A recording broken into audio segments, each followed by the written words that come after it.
میں جب اس کے اندر ہو اور وہ سیلف جسے کہتے ہیں نا سینٹرک ہو کے وہ یہ سمجھے کہ میں ہی ٹھیک کیا، ایک اچھا خاصا عالم جو ہوتا ہے وہ بھی اس سے جو ہے نا دوچار ہو جاتا ہے۔ کبر سے بچنے کا صرف ایک ہی طریقہ۔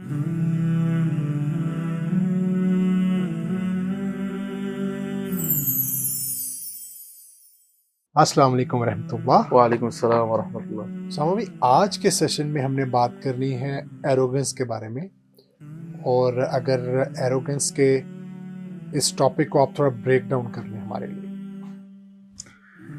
دیکھیں اللہ تعالیٰ قرآن میں فرماتے ہیں سورہ فرقان میں وعباد الرحمن الذین یمشون علی الارض ہونا، کہ وہ رحمان کے وہی بندے ہیں جو زمین پر جسے کہتے ہیں عاجزی کے ساتھ چلتے ہیں، ٹھیک ہے، ان کے اندر اپنا کبر نہیں ہوتا، ٹھیک ہے۔ وَإِذَا خَاطَبَهُمُ الْجَاهِلُونَ قَالُوا سَلَامًا، یعنی وہ علم والے ہوتے ہیں لیکن جب جاہلوں کے ساتھ ہوتے ہیں تو ان کے ساتھ الجھتے نہیں ہیں، ٹھیک ہے۔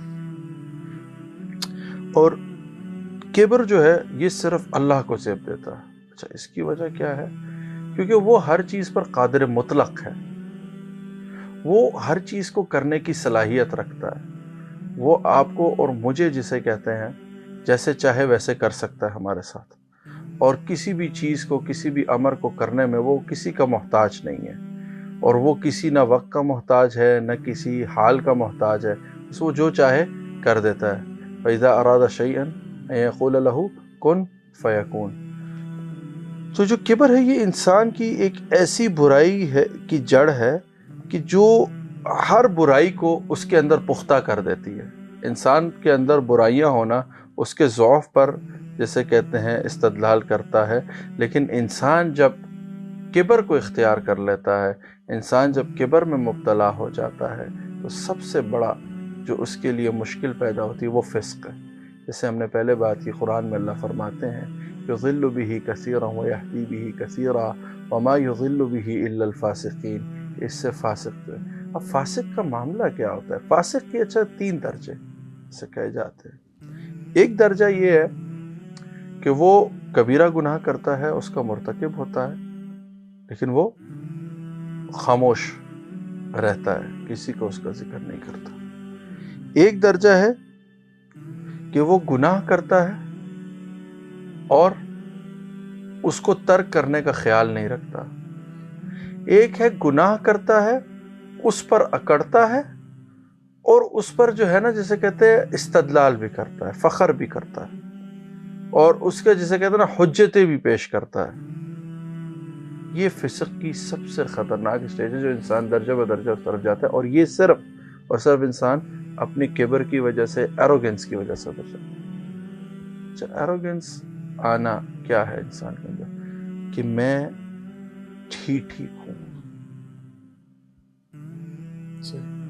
میں جب اس کے اندر ہو اور وہ سیلف جسے کہتے ہیں نا سینٹرک ہو کے وہ یہ سمجھے کہ میں ہی ٹھیک کیا ہوں، یہاں سے اس کا کبر کا سفر شروع ہوتا ہے، پھر وہ فسق کے اندر مبتلا ہوتا ہے۔ کیوں؟ اور اچھا فسق کے اندر مبتلا کیا ہم یہ کہیں گے جی جاہل نہیں ہوتا، ایک اچھا خاصا عالم جو ہوتا ہے وہ بھی اس سے جو ہے نا دوچار ہو جاتا ہے۔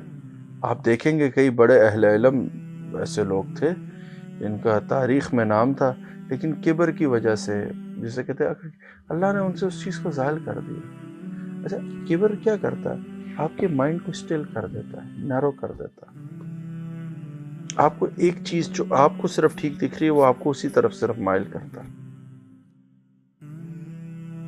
اور اس سے کیا ہوتا ہے کہ آپ ایک ہلکے تک یا جسے کہتے ہیں صرف اپنے گرد ایک دائرہ کھینچ لیتے ہیں جس کے اندر وہی آ سکتا ہے جو آپ کی سوچ سے اور صرف اس سے اتفاق کرتا ہو، جو نہیں آتا اس کو آپ باہر پھینکتے۔ اس طرح پھر آپ اکیلے ہونا شروع ہو جاتے ہیں اور لوگ آپ سے دور بھاگتے ہیں اور آپ خیر سے خالی ہو جاتے ہیں۔ کبر سے بچنے کا صرف ایک ہی طریقہ ہے، اور وہ یہ ہے کہ انسان اپنے آپ کو کچھ نہ سمجھے، خاص کر اچھا اس سے بعض لوگ کہتے ہیں یہ تو کانفیڈنس کو، دیکھیں کانفیڈنٹ ہونا اور اوور کانفیڈنٹ ہونے میں آسمان زمین کا فرق ہے۔ کانفیڈنٹ ہونا ہے کہ بھائی I can do this, I can try for this, I can at least work on this. Over confidence is that I can definitely do this and I am the only one who can do this. یہ over confidence. جسے کہتے ہیں آپ کا جو arrogance ہے وہ کہیں بھی کانفیڈنس نہیں ہے، وہ آپ کو جسے کہتے ہیں اوور کانفیڈنس کو آپ کے ہیلپ کرتا ہے، اس کو پرووک کرتا ہے۔ اچھا، اب اس سے بچنے کے لیے سب سے بڑی جو بات ہے کہ بھائی اللہ تعالیٰ سے جسے کہتے ہیں نا بھائی ہدایت طلب کرنا، کیونکہ انسان جب ہدایت پر نہیں ہوتا تو جسے دیکھیں گے جتنے بھی مشرکین مکہ تھے ان کو سمجھ سب آ رہا تھا، سب نظر آ رہا تھا۔ مسئلہ کیا تھا؟ کبر تھا۔ کیا تھا کہ کیسے ایک بنی ہاشم کا معذل لڑکا جو ہے بھائی وہ ہمیں آ کے بھائی دین پڑھا رہا ہے، ٹھیک ہے، اور کیا تھا کہ حجتیں پھر پیش کر دے، ورقہ بن نوفل نبی کیوں نہیں بنا، ہم میں فلانا کیوں نبی نہیں ہو گیا، اس کے پاس یہ تھا، اس کے پاس وہ تھا۔ اور ایک میں نے جسے کہتے ہیں نا حضرت عمر رضی اللہ عنہ کی آپ زندگی اگر دیکھیں، ان سب میں سب سے سخت مزاج، اصولوں کے بہت سخت ہونے کے باوجود اللہ نے ان کے دل تک یہ اسلام کی روشنی پہنچائی کہ صرف ایک وجہ کہ وہ اخلاق میں بہت عالی تھے اور عاجز تھے۔ آپ ان کی مکی زندگی کے بارے میں بھی جو روایات دیکھیں گے تقویٰ ابن سعد میں اور مختلف کتابوں میں جسے کہتے ہیں اسد الغابہ میں دیکھیں گے، یا کئی کتابیں ہیں جن میں آپ دیکھیں گے تو آپ کو ایک چیز ان کے اندر ملے گی کہ وہ اصول کے جسے کہتے ہیں اور غلط کو غلط کہنے والے تھے، اس میں وہ ساتھ دینے والے نہیں تھے۔ ابو جہل ان کے ماموں تھے اور کئی جگہوں پہ وہ اس بات پر ان سے لڑ بھی پڑتے تھے کہ یار یہ میرے سے بھری محفل میں اختلاف کر دیتا۔ کیا تھا کہ جہاں ان کو چیز غلط نظر آتی تھی اسے غلط کہتے۔ لیکن ابو جہل کا مسئلہ کیا تھا؟